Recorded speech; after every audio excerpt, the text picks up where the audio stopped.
ఒక భర్త భార్య గురించి ఆలోచన చేస్తాడు, కుటుంబం గురించి ఆలోచన చేస్తాడు.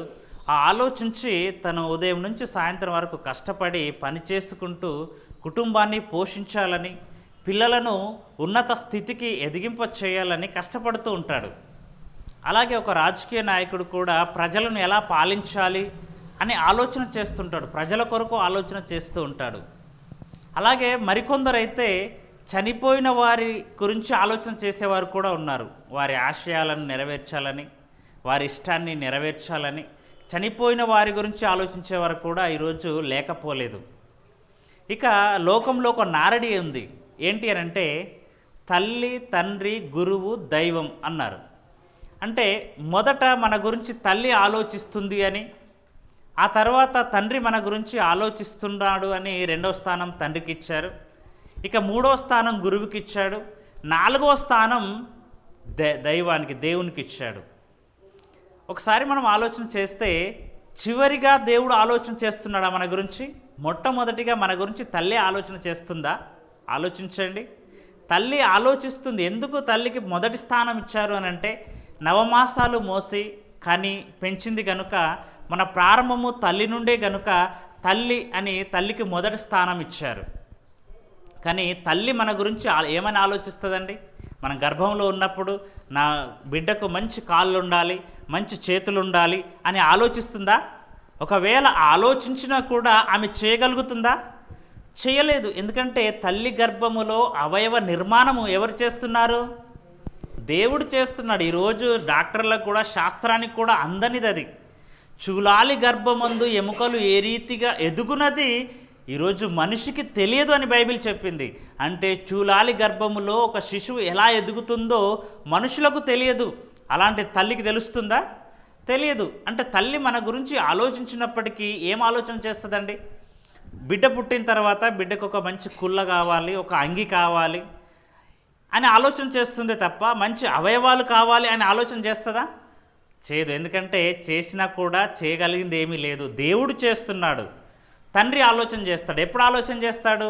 మనం భూమి మీదకి వచ్చిన తర్వాత, తల్లి గర్భంలో నుండి వచ్చిన తర్వాత నా కుమారుని మంచి స్కూల్లో చేర్పించాలి, మంచి ఉన్నత స్థాయిలో ఉంచాలి నా కుమారుణ్ణి అని తండ్రి కష్టపడుతూ తండ్రి ఆలోచన చేస్తాడు.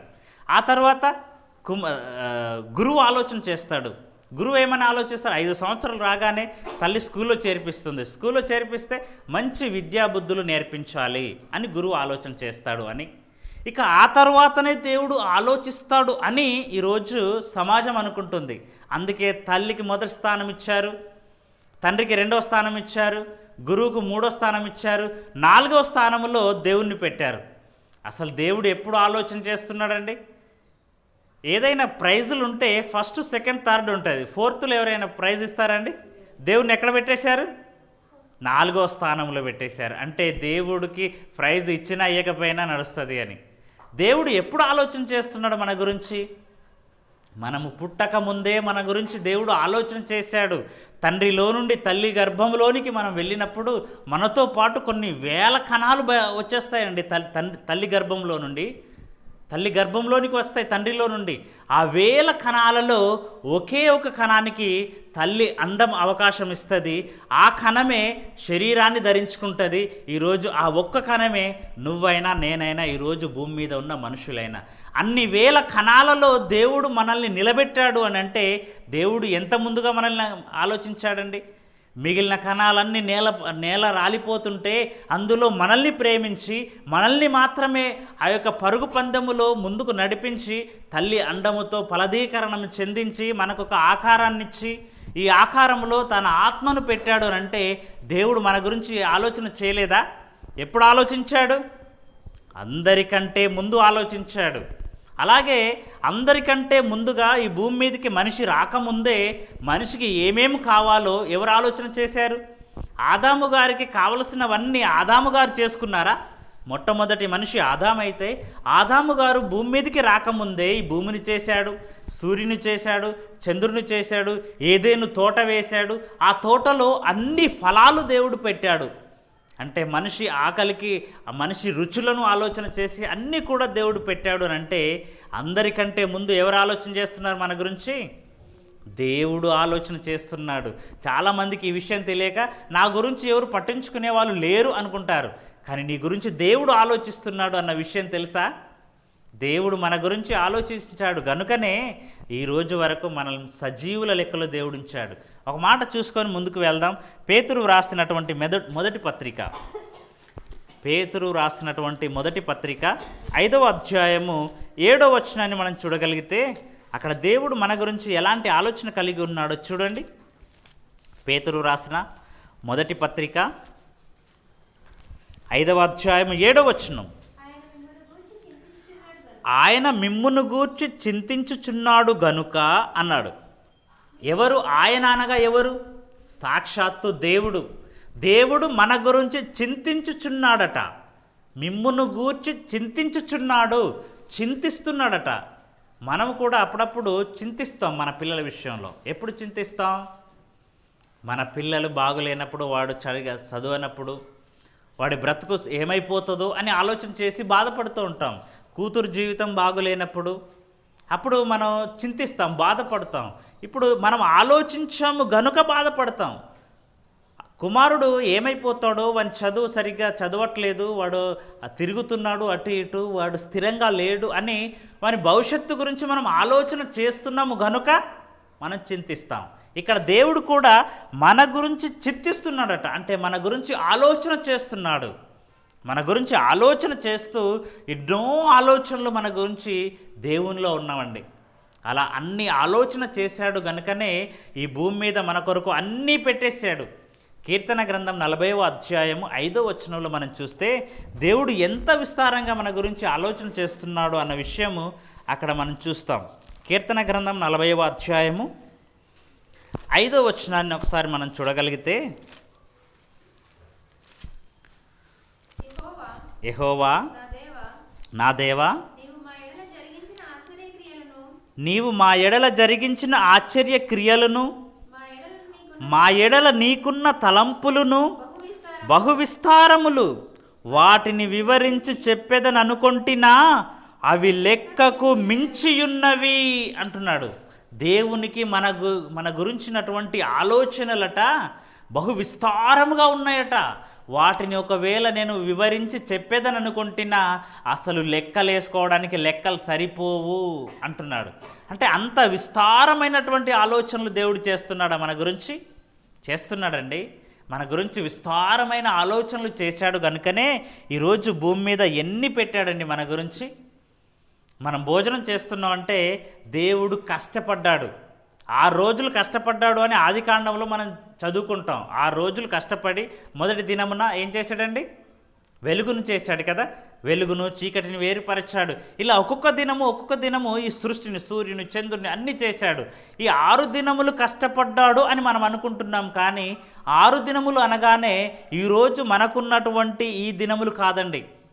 ఆది, సోమ, మంగళ, బుధ, శుక్ర, గురు, శనివారాలు ఇవి కాదు. ఏవి అని అంటే ఇప్పుడు ఈరోజు ఒక రోజు జరగాలి అని అంటే 24 గంటల సమయం పడుతుంది కదండి. అంటే ఒక రోజు మనకు రావాలి అని అంటే సూర్యుడు ఉదయించాలి, సూర్యుడు అస్తమించాలి. అలా ఉదయించి అస్తమించి మళ్ళీ ఉదయించటం వల్ల మనకు ఒక రోజు ఏర్పడుతుంది. సూర్యుడే లేనప్పుడు ఒక రోజు ఎలా జరిగింది? సూర్యుని ఏ రోజున చేశాడు దేవుడు? చూడండి, ఆదికాండము 1వ అధ్యాయము 14వ వచనాన్ని మనం చూడగలిగితే, ఆదికాండము 1వ అధ్యాయం 14వ వచనం, దేవుడు పగటిని రాత్రిని వేరుపరచునట్లు ఆకాశ విశాలమందు జ్యోతులు కలుగును గాకని, అవి సూచనలను, కాలములను, దిన సంవత్సరములను సూచించుటకై యుండును గాకనియు, భూమి మీద వెలిగించుటకు అవి ఆకాశ విశాలమందు జ్యోతులై యుండుగాకనియు పలికెను. ఆ ప్రకారం ఆయను దేవుడు ఆ రెండు గొప్ప జ్యోతులను అనగా పగటిని ఏలుటకు పెద్ద జ్యోతిని, రాత్రిని ఏలుటకు చిన్న జ్యోతిని, నక్షత్రములను చేసెను. 19వ వచనంలో మనం చూస్తే, అస్తమయమును ఉదయమును కలుగగా 4వ దినమాయను. అంటే ఈ సూర్యుడిని, చంద్రుడిని, నక్షత్రాలను దేవుడు ఎప్పుడు చేశాడు? 4వ దినము చేశాడట. అంటే 4వ దినం కంటే ముందు ఎన్ని రోజులు ఉన్నాయి?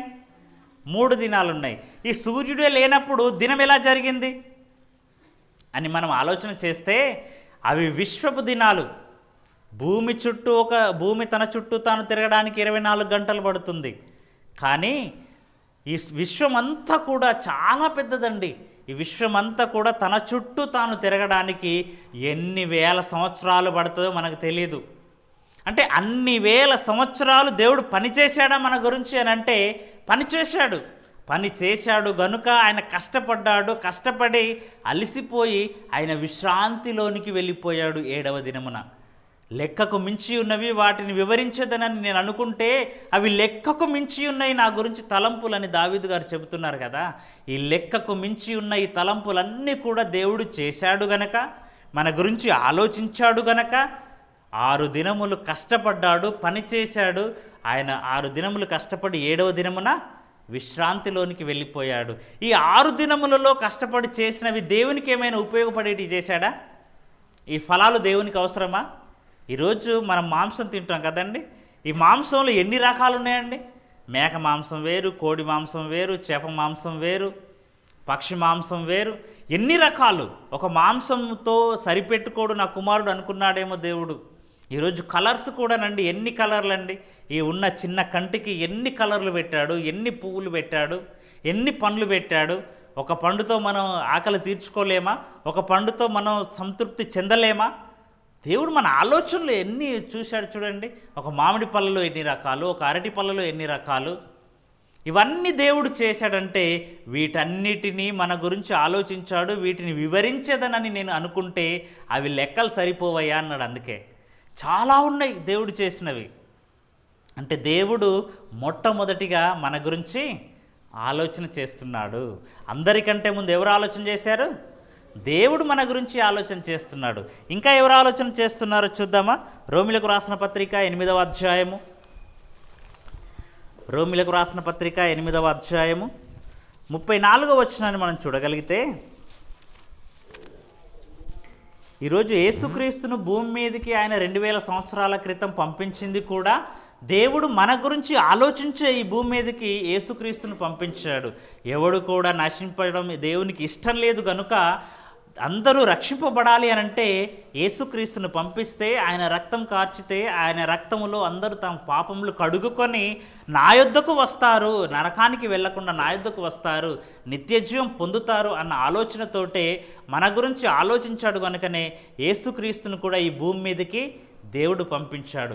ఇక యేసుక్రీస్తు ఈ భూమి మీదకి వచ్చి తనకు అప్పగించినటువంటి పనినంతా కూడా చేసి తిరిగి పరలోకానికి వెళ్ళిపోయాడు. పరలోకానికి వెళ్ళిన తర్వాత మన గురించి ఏమైనా ఆలోచన కలిగి లేడనుకుంటున్నారా? అక్కడికి వెళ్ళిన తర్వాత కూడా మన గురించి ఆలోచన చేస్తున్నాడు. చూడండి, రోమిలకు రాసిన పత్రిక 8వ అధ్యాయము 34వ వచనం చూడండి. శిక్ష విధించువాడెవడు? చనిపోయిన క్రీస్తు యేసే. అంతేకాదు మృతులలో నుండి లేచిన వాడును, దేవుని కుడిపార్శ్వమున ఉన్నవాడును, మన కొరకు విజ్ఞాపనము చేయువాడును ఆయనే. ఎవరు? యేసుక్రీస్తు. మృతులలో నుండి లేచి దేవుని కుడిపార్శ్వమందు కూర్చున్నవాడు ఎవరు? యేసుక్రీస్తు. ఆయన మన గూర్చి విజ్ఞాపన చేస్తున్నాడట. ఎందుకు విజ్ఞాపన చేస్తున్నాడు? యేసుక్రీస్తును సిలువ వేసినప్పుడు కూడా దేవునికి ప్రార్థన చేశాడు యేసుక్రీస్తు. తండ్రి, వీరేమి చేయుచున్నారో వీరెరుగరు గనుక వీరిని క్షమించు తండ్రి అని వారిని గూర్చి దేవునికి మొరపెట్టాడు. అంటే ఇప్పటికీ కూడా ఆయన పరలోకమందు ఉండి కూడా తండ్రి కుడిపార్శ్వమందు కూర్చుండి కూడా ఆయన ఖాళీగా లేడట. మన గురించి విజ్ఞాపన చేస్తున్నాడట. మన గురించి విజ్ఞాపన చేస్తున్నాడు. ఇది మనకు అర్థం కావాలంటే ఒక ద్రాక్ష తోటలో అంజూరపు చెట్టు గురించిన ఉపమానం మనకు తెలుసు కదండి. యజమాని వచ్చేసాడు. యజమాని వచ్చేసి 3 సంవత్సరాల నుంచి పళ్ళు వెతక వచ్చుచున్నాను కానీ పళ్ళు కనబడట్లేదు, ఈ సంవత్సరం దీన్ని నరికేస్తాను అని అంటాడు. అప్పుడు తోటమాలిగా ఉన్నటువంటి యేసుక్రీస్తు, తోటమాలంటే ఎవరు కాదు యేసుక్రీస్తు, ఈ సంవత్సరం కూడా ఉండనిమ్ము, నేను ఎరువు వేస్తాను, దాని చుట్టూ త్రవ్వి ఎరువు వేసి నీళ్లు పెట్టి ఈ సంవత్సరం చూద్దాం, ఈ సంవత్సరం ఫలించినా సరే లేకపోతే నరికి వేయము అంటాడు. అది ఉదాహరణగా చెప్పబడింది. అక్కడ యజమాని అంటే ఎవరు?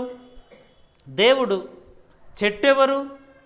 మనమే కదండి. మనం ఫలించకపోతే తీసేస్తాడు. మన ఇంటి ముందే ఒక చెట్టు పెట్టుకుంటే ఆ చెట్టు ఫలించకపోతే ఎంతకాలం చూస్తాం మనం? తీసేస్తాం. ఇక తోటమాలి ఎవరు అని అంటే యేసుక్రీస్తుగా మనకు కనిపిస్తూ ఉన్నాడు. ఈ సంవత్సరం కూడా ఉండనిమ్ము, నేను వాక్యం వినిపిస్తాను, నేను వారికి కొన్ని మాటలు వినిపిస్తాను, వారి జీవితాన్ని మార్చుకుంటారు అని యేసుక్రీస్తు మన పక్షాన విజ్ఞాపన చేస్తున్నాడట, ప్రార్థన చేస్తున్నాడట, తండ్రిని వేడుకుంటున్నాడట. అంటే యేసుక్రీస్తు కూడా భూమి మీద ఉన్న మన గురించి ఆలోచన చేస్తున్నాడా? మన గురించే ఆలోచన చేస్తున్నాడండి. అలాగని పరిశుద్ధాత్ముడు ఏమైనా ఖాళీగా ఉన్నాడండి? ఆయన కూడా మన కొరకే ఆలోచన చేస్తున్నాడు. చూడండి, ఇదే రోమిలకు రాసిన పత్రిక 8వ అధ్యాయము 26వ వచనంలో చూడండి. అటువలే ఆత్మయు మన బలహీనతను చూచి సహాయము చేయుచున్నాడు.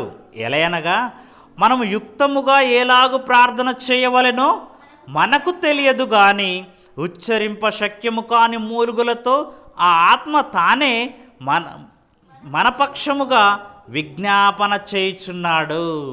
పరిశుద్ధాత్ముడు ఏం చేస్తున్నాడట? యథార్థముగా యుక్తముగా ఎలాగ ప్రార్థన చేయాలో మనకు తెలీదు. మనం ప్రార్థన చేస్తే ఏమని చేస్తామండి? ప్రభువా నాకు ఇదివు, నాకు అదివు, నాకు ఇది కావాలి, అది కావాలి అని అడగటమే తప్ప అసలు ఎలా ప్రార్థన చేయాలో మనకు తెలియదట. దేవుడు ఇవ్వడానికి ఆయన దగ్గర ఏముంచుకున్నాడండి? మన కోసం ఇవ్వడానికి ఆయన ఏమైనా దాచిపెట్టుకున్నాడా? అన్నీ మన కోసం ఇచ్చేసాడు కదా, ఇవ్వాల్సినవన్నీ ఇచ్చేశాడు. అన్నీ ఇచ్చిన తర్వాత ప్రభువా నాకు ఇదియు అదియు అని ప్రార్థిస్తే యుక్తమైనది అవుతుందా? అందుకే యుక్తముగా ప్రార్థన చేయటం ఎలాగో మనకు తెలియదు. అలాగని తెలియదని పరిశుద్ధాత్ముడు విడిచిపెట్టాడా? విడిచిపెట్టట్లేదండి. మనకు నేర్పిస్తూ మన పక్షమున ఉచ్చరింప శక్యము కాని మూలుగులతో దేవునికి విజ్ఞాపన చేస్తున్నాడట. నేను వారికి చెప్తాను, నేను ఇంకా వారిని సర్వసత్యములోనికి నడిపిస్తాను, వారు నేర్చుకుంటారు, ఇంకా ముందు ముందు చాలా చక్కగా ప్రార్థన చేయటం నేర్చుకుంటారు అని దేవునికి మొరపెడుతున్నాడట పరిశుద్ధాత్ముడు. నిజంగా మన గురించి ఎంత ఆలోచన కలిగి ఉన్నారండి. తండ్రి అయిన దేవుడు మన గురించి ఆలోచన కలిగి ఉన్నాడు, యేసుక్రీస్తు మన గురించి ఆలోచన కలిగి ఉన్నాడు, పరిశుద్ధాత్ముడు మన గురించి ఆలోచన కలిగి ఉన్నాడు. ఇంకా ఇంతేనా? ఇంకా ఎవరైనా ఆలోచన చేస్తున్నారా? చేస్తున్నారు, చాలామంది ఆలోచన చేస్తున్నారు. ఇంకెవరు ఆలోచన చేస్తున్నారు చూడండి. మత్తయి సువార్త 18వ అధ్యాయము, మత్తయి సువార్త 18వ అధ్యాయము 10వ వచనాన్ని మనం చూడగలిగితే, మత్తయి సువార్త ఈ చిన్నవారిలో ఒకనినైనను తృణీకరింపకుండా చూచుకొనుడి, వీరి దూతలు పరలోకమందున్న నా తండ్రి ముఖమును ఎల్లప్పుడూ పరలోకమందు చూచుచుందురని మీతో చెప్పుచున్నాను అన్నాడు.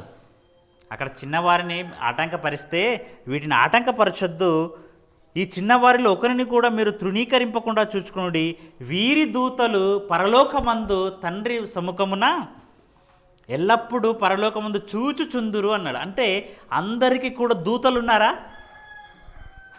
వీరి దూతలు అంటున్నాడు. అంటే చిన్నపిల్లను కాపాడడానికి దూతలట. దూతల పని ఏముండదండి? దూతలు ఏం చేస్తాయి? మనల్ని కాపాడుతాయి. అప్పుడప్పుడు మనం అంటూ ఉంటాం ఏమనంటే, నేను కొంచెంలో తప్పిపోయిందండి, నాకు ప్రమాదం జరుగుతుండే, ఆ ప్రమాదం నుండి నేను త్రుటిలో తప్పించుకున్నాను అని అంటాం. ఎవరు కాపాడుతున్నారు మనల్ని? దేవుడు తన దూతలకు ఆజ్ఞాపిస్తే ఆ దూతలు వచ్చి మనల్ని కాపాడుతున్నాయండి. దేవుడు తన దూతల్ని పంపిస్తున్నాడు. అంటే మనందరికీ కూడా సెక్యూరిటీ పెట్టాడా దేవుడు? దూతల్ని పెట్టాడా?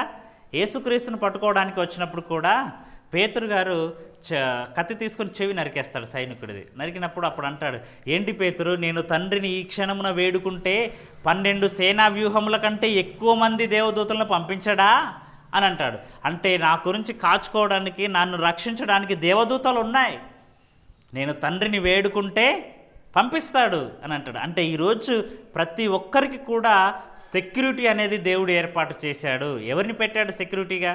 ఈరోజు విఐపీలను చూస్తూ ఉంటాం కదండి, గన్మెన్లు వాళ్ళు సెక్యూరిటీగా ఉంటారు. ఆయనకి ఏమైనా ప్రమాదం జరుగుతుందేమోనని అటు ఇటు ఉంటారు, నిలబడి చూస్తూ ఉంటారు ఎప్పుడు కూడా సెక్యూరిటీగా. అంటే ఇలాంటి సెక్యూరిటీ దేవుడు మనకు కూడా ఏర్పాటు చేశాడా? మనకు కూడా ఏర్పాటు చేశాడు. మనము కూడా ఏదైనా ప్రమాదానికి గురైనప్పుడు మనం రక్షించడానికి దేవుడు దేవదూతలను ఏర్పాటు చేశాడు. అంటే ఈ దేవదూతలు కూడా నిత్యం ఎవరి కొరకు పనిచేస్తున్నాయి? మన కోసమే పనిచేస్తున్నాయి కదండి. అంటే భూమి మీద ఉన్న మన కోసమే పనిచేస్తున్నాయి, మన గురించే ఆలోచన చేస్తున్నాయి. ఈ భూమి, ఆకాశం ఇవి కూడా దేవదూతలేనండి. అగ్ని, వాయువు ఇవి కూడా దూతలే. అవి కూడా ప్రతినిత్యము మన కొరకు పనిచేస్తూ ఉన్నాయి. ఇంకా మనం చూడగలిగితే రోమిలకు రాసిన పత్రిక 8వ అధ్యాయము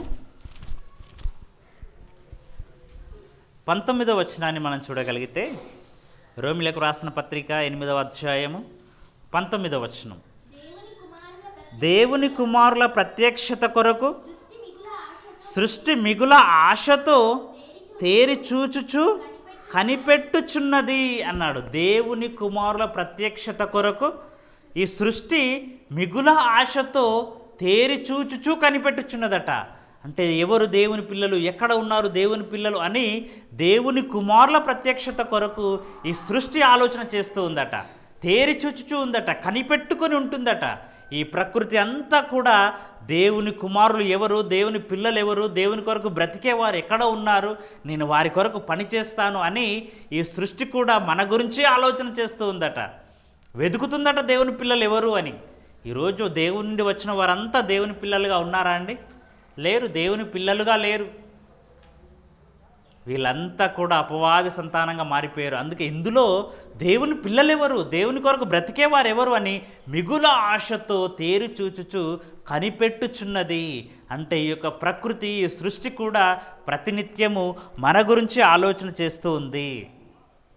తండ్రి ఆలోచన చేస్తున్నాడు, కుమారుడు ఆలోచన చేస్తూ ఉన్నాడు, పరిశుద్ధాత్ముడు ఆలోచన చేస్తున్నాడు, దేవదూతలు ఆలోచన చేస్తున్నాయి. ఈ ప్రకృతి కూడా మన గురించి ఆలోచన చేస్తూ ఉంది. ఇంకొక విషయం చెప్పనా, చనిపోయిన వారు కూడా మన గురించి ఆలోచన చేస్తున్నారండి. చనిపోయి వెళ్ళిపోయిన వారు కూడా భూమి మీద ఉన్న వారి గురించి ఆలోచన చేస్తూ ఉన్నారు. చనిపోయి పాతాళంలో బాధపడుతున్నటువంటి ధనవంతుడు ఎవరి గురించి ఆలోచన చేస్తున్నారండి? లూకాసు వార్తలో మనం చూస్తాం. లూకాసు వార్త 16వ అధ్యాయము, లూకాసు వార్త 16వ అధ్యాయము 25వ వచనం నుండి మనం చూడగలిగితే కిందికి 27వ వచనంలో చెబుతున్నాడు చూడండి. ఆ యొక్క ధనవంతుడు ఆ యొక్క నరకంలో బాధపడుతూ ఆయన ఆలోచన చేస్తున్నాడు. ఏమని ఆలోచన చేస్తున్నాడు? 27వ వచనం. అప్పుడు అతడు, తండ్రి అలాగైతే నాకు 5 సహోదరులు ఉన్నారు. ఈ సహోదరులు ఎక్కడున్నారు? భూమి మీద ఉన్నారు. ఆయన ఎక్కడున్నాడు? ధనవంతుడు నరకంలో వేదనకరమైనటువంటి స్థలంలో బాధపడుతూ ఉన్నాడు. లాజరు నా యొద్దకు పంపమంటే ఇక్కడ కుదరదు నాయన అని అబ్రహాం గారు చెప్పేశారు. అలాగైతే నాకు 5 సహోదరులు ఉన్నారు. వారు ఎక్కడున్నారంటే భూమి మీద ఉన్నారు.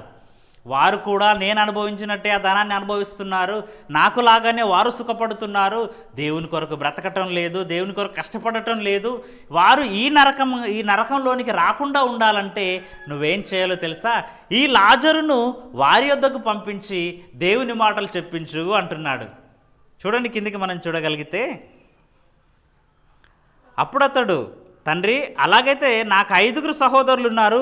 వారును ఈ వేదనకరమైన స్థలమునకు రాకుండా వారికి సాక్ష్యం ఇచ్చుటకై నా తండ్రి ఇంటికి వాని పంపవలని నిన్ను వేడుకొనుచున్నాను నేను. అందుకు అబ్రహాము, వారి యొద్ద మోషేయు ప్రవక్తలు ఉన్నారు, వారి మాటలు వినవలెను. చనిపోయిన వాడు ఒకడు వచ్చి వాక్యం చెబితే వింటారండి? బ్రతుకున్నవారు చెబితేనే వినరు వీళ్ళు. ఇప్పుడు చనిపోయి అబ్రహాము రొమ్మును ఆనుకొని ఉన్నటువంటి లాజర్ను పంపుము, అలాగైతేనే వింటారు. వారు, అరే నేను వెళ్ళాను, మీ అన్నయ్య అక్కడ చాలా బాధపడుతున్నాడు, మీ అన్న దగ్గరికి వెళ్ళి నేను వచ్చాను, ఆయన వేదనకరమైన స్థలంలో ఉన్నాడు అని ఈ సహోదరులతో చెప్తే వాళ్ళు నమ్ముతారా అండి? అసలు చనిపోయిన వాళ్ళు లేచొస్తాడు అని అంటే ఎలా ఉంటుందండి అక్కడ పరిస్థితి? చనిపోయిన వారు లేస్తే ఎలా ఉంటుందండి? అప్పుడప్పుడు చనిపోయిన వారు మరి సమాధి కార్యక్రమానికి వెళ్తారు కదండి. అలా యాత్రగా వెళ్ళినప్పుడు ఆ పాడ మీదకి వెళ్ళి శవం లేచి కూర్చుంది అనుకోండి, పరిస్థితి ఏంటి? అందరూ అక్కడ ఇడిచిపెట్టి ఎక్కడక్కడ పరిగెత్తుతారు. అంటే చనిపోయిన వారు లేస్తేనే ఇలాంటి పరిస్థితి. అంటే చనిపోయిన వారు పాతాళ లోకానికి వెళ్ళి అక్కడి నుండి వచ్చేసి నేను మీ అన్న దగ్గరికి వెళ్ళే వచ్చాను, మీ అన్న చాలా బాధపడుతున్నాడు, మీరు మారండి అని నీకు వర్తమానం పంపించాడు అంటే వాళ్ళు వింటారా? అమ్మో భూతం అని పారిపోతారు. అలా కుదరదు నాయన. చనిపోయిన వారు వచ్చి బ్రతికున్న వారికి చెప్పడం అనేది కుదరదు.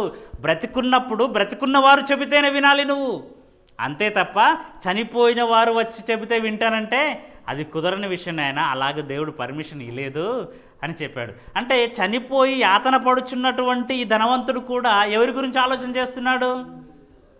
భూమి మీద ఉన్న వారి గురించే ఆలోచన చేస్తున్నారు. నిజంగా ఒక్కసారి ఆలోచించండి, అందరి కన్నులు ఎవరి వైపు ఉన్నాయి?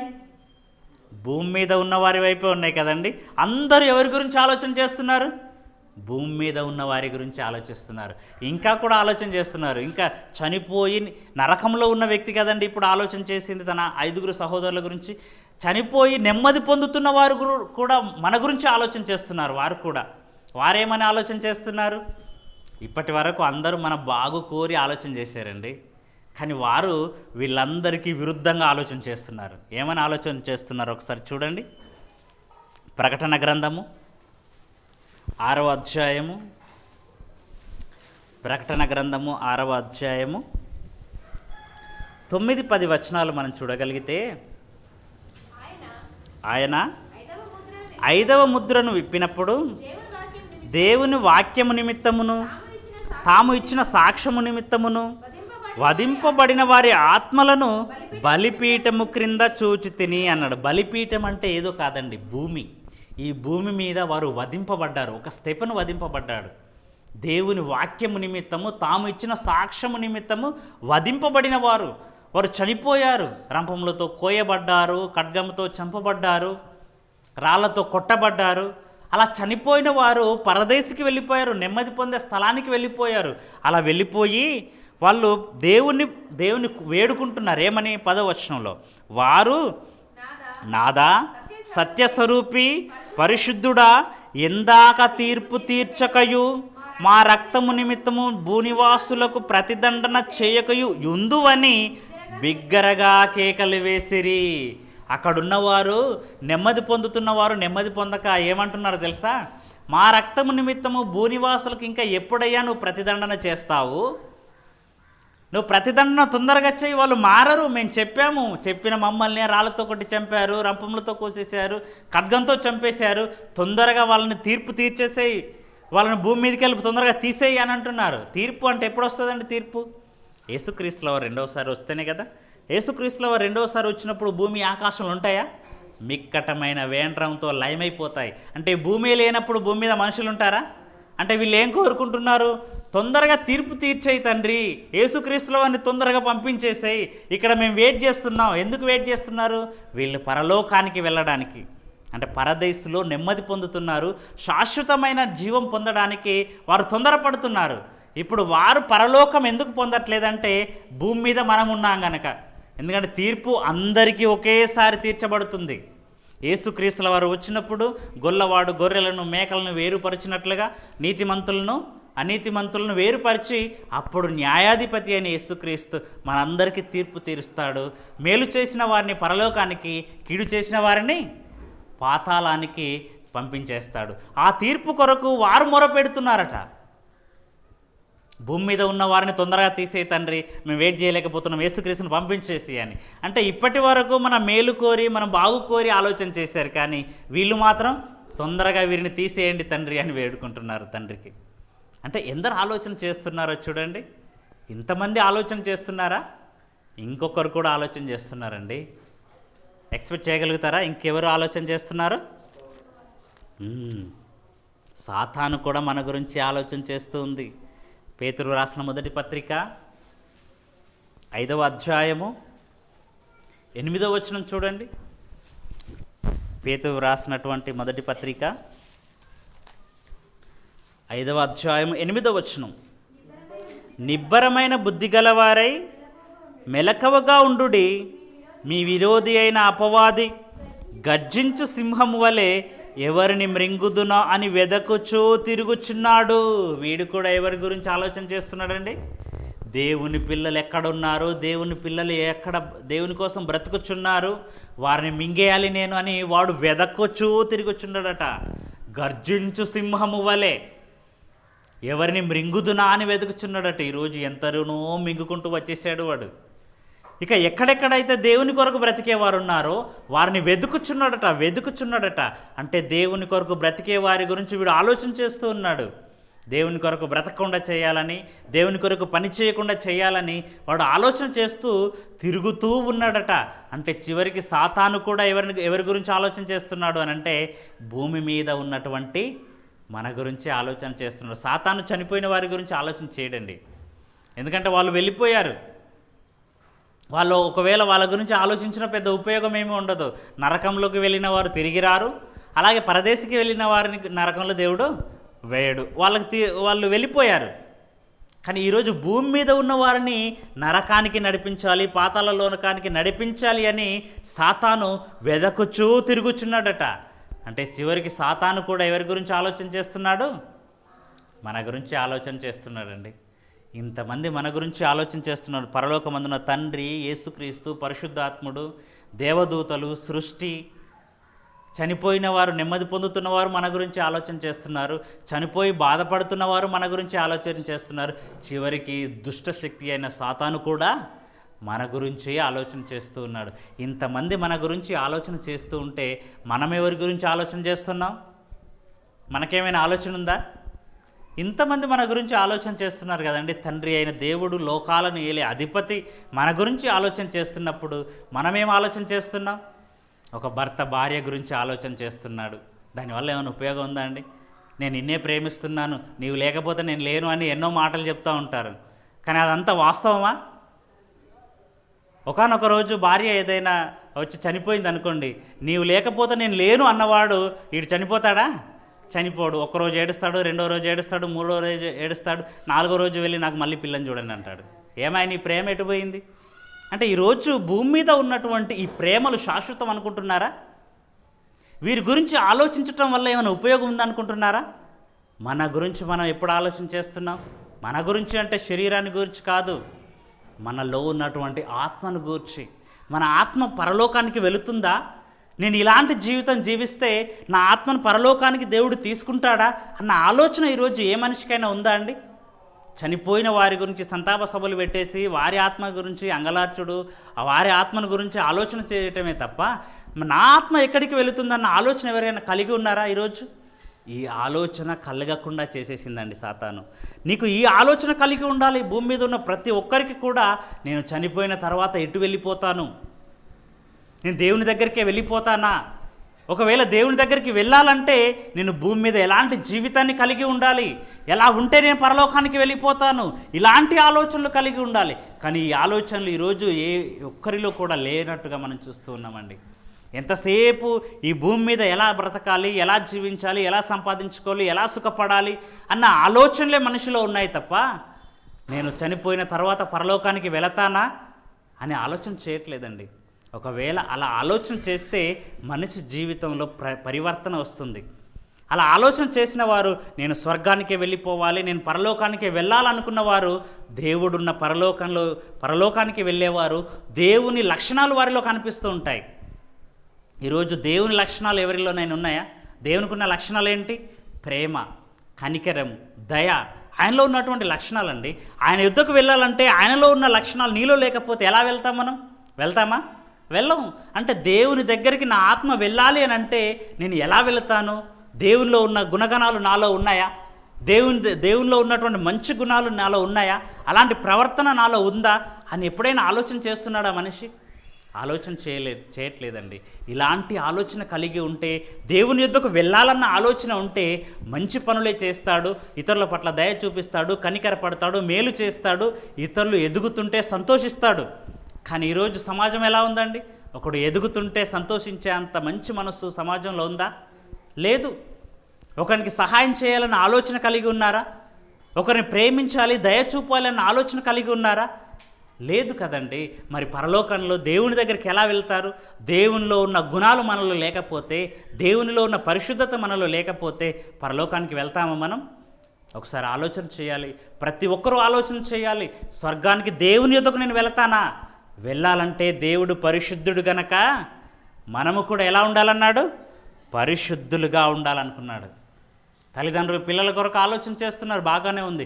కానీ పిల్లలే సర్వస్వం అనుకుని నువ్వు పిల్లల గురించి ఆలోచించుకుంటూ వెళ్ళిపోయి నీ గురించి, నీ ఆత్మని గురించి నువ్వు ఆలోచన కలిగి లేకపోతే నీ పరిస్థితి ఏంటి?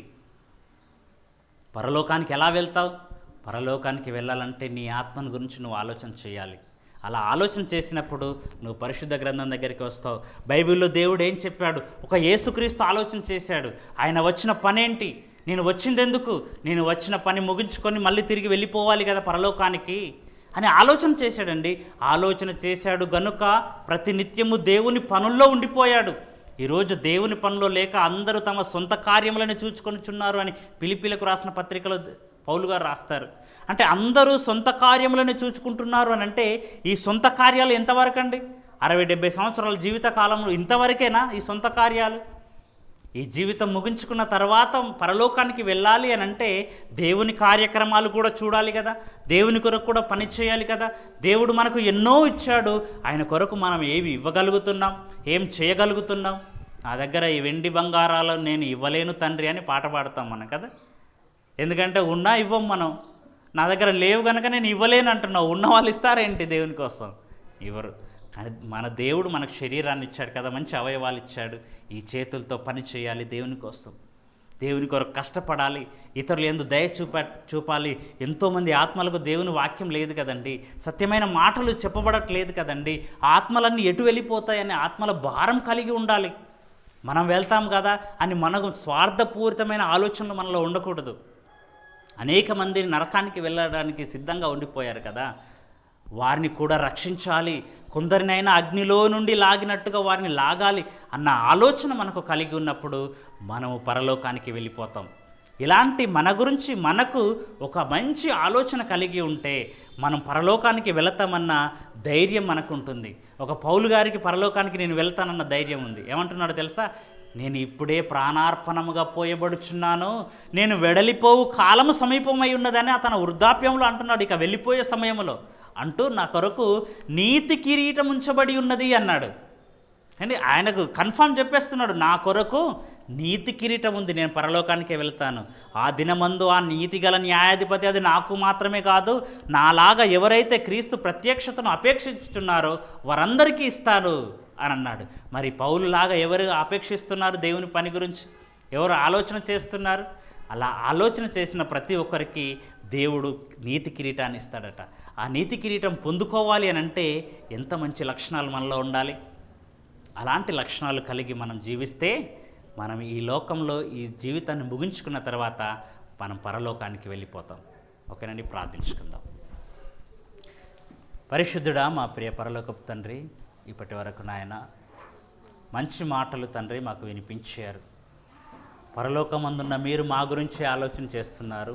యేసుక్రీస్తు, పరిశుద్ధాత్ముడు, సృష్టి, దేవదూతలు, చనిపోయిన వారు, నెమ్మది పొందుతున్నవారు, వేదన పొందుతున్నవారు, సాతాను, ఎందరో ప్రభువా మా గురించి ఆలోచన చేస్తున్నప్పుడు మేము మా ఆత్మను మంచి మార్గంలో నడిపించుటకు ఆలోచన కలిగి ఉండేవారిగా, మేము నిద్రించిన తర్వాత మీ యొద్దకు చేరేవారిగా, ఇలాంటి ఒక మంచి ఆలోచన కలిగి ఇతరులకు మేలు చేసేవారిగా, ఇతరులకు ప్రభు నీ మాటలు చెప్పేవారిగా, సువార్త ప్రకటించేలాగులా, కొంతమందినైనా కొన్ని ఆత్మలైనా రక్షించేలాగున ప్రభు అలాంటి మంచి ఆలోచన కలిగి ఉండే భాగ్యాన్ని తండ్రి మాకందరికీ దయచేయమని యేసు పరిశుద్ధ నామమున ఈ ప్రార్థన సమర్పిస్తున్నాము తండ్రి. ఆమేన్.